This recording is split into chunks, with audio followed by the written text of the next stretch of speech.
sea does not forgive. It waits. It watches. And when you command it like a servant, it remembers you as an offering. You want a story? I'll give you one. Not a fairy tale. Not a drunken sailor's lie. This is the truth of the pirate queen who thought she could bend the ocean to her will. And the night the sea rose, it was judgment day for her.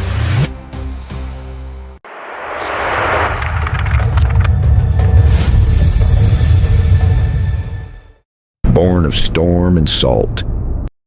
They say she was born screaming into the rain, not in a cradle but on the deck of a sinking ship.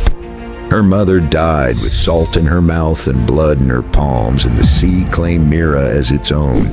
From the moment she took her first breath beneath thunder, Mira belonged to no man, no kingdom, and no god. Only the tide. By 16, she'd stolen her first ship. By 20, she'd burned the banners of 3 empires. Her name traveled farther than her sails, and her legend rode the wind like cannon smoke. But the sea that raised her, it doesn't rise without cost. The trap in the 11th storm. It came fast, like all things destined. The Empire sent a ship built for war, not travel. An ironclad monster that blocked out the moon and belched fire. They caught her off the scattered reefs. Nowhere to run, no wind to turn. The witch tide, her ship, carved with old runes and sealed in whispered names, was outgunned, outmanned, and surrounded. Her crew panicked. Toba shouted for retreat. Lys whispered a prayer. But Mira went below. The shrine beneath her ship. Below deck, behind bone charms and shark-jawed doors, Mira kept a secret. A shrine, not to the gods of land or coin, but to the spirits of the deep. Coral daggers, obsidian teeth. A conch heart pulsing slow as the tide.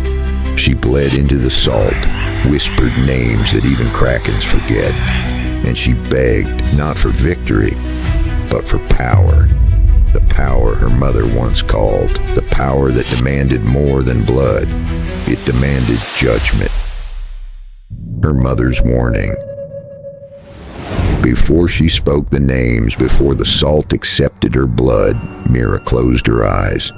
And in the dark, her mother's voice rose from the deep like a current beneath memory. Don't call them, child. Not until you buried who you were. The sea doesn't grant, it reflects. Mira remembered the stories whispered in salt-soaked nights, that her mother had once summoned the same spirits. But where Mira demanded obedience, her mother had begged only for mercy. Mira hesitated.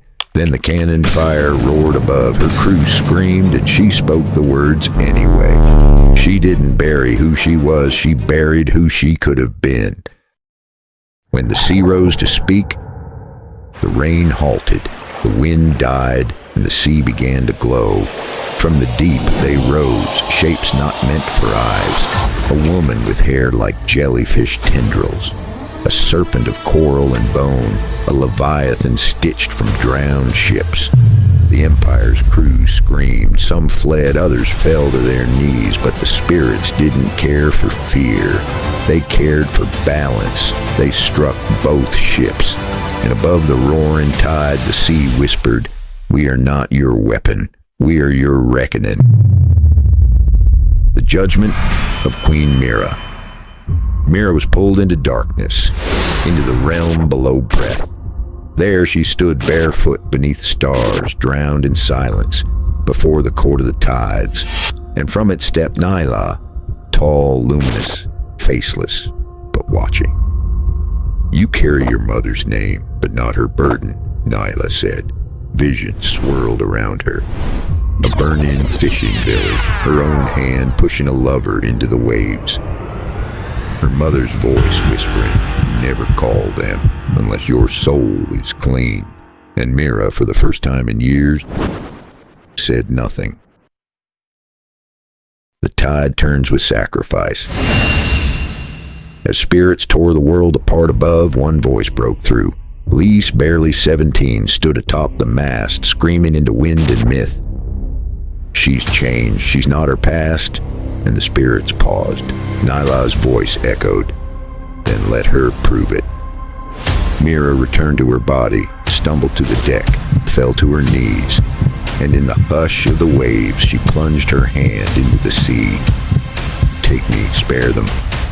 The ocean stilled, the spirits bowed, and Mira was gone. The crown beneath the sea.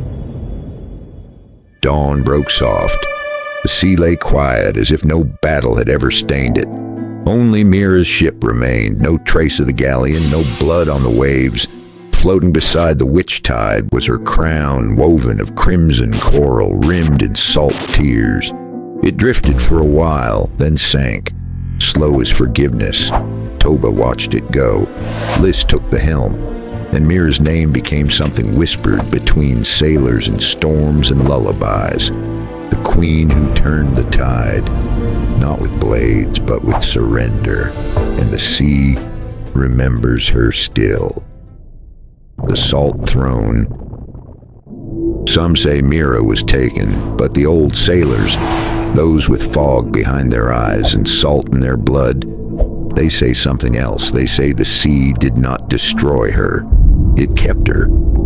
Beneath the currents, beyond the edge of maps, there lies a hall carved from drowned ships and whalebone. And on a throne of coral and memory, she now sits, not as queen of pirates, but as queen of balance. When storms rise without wind, when ships vanish without trace, when a sailor's last word is a name not yet spoken, that's Mira deciding the scale. And the sea, it no longer remembers her. It speaks with her voice.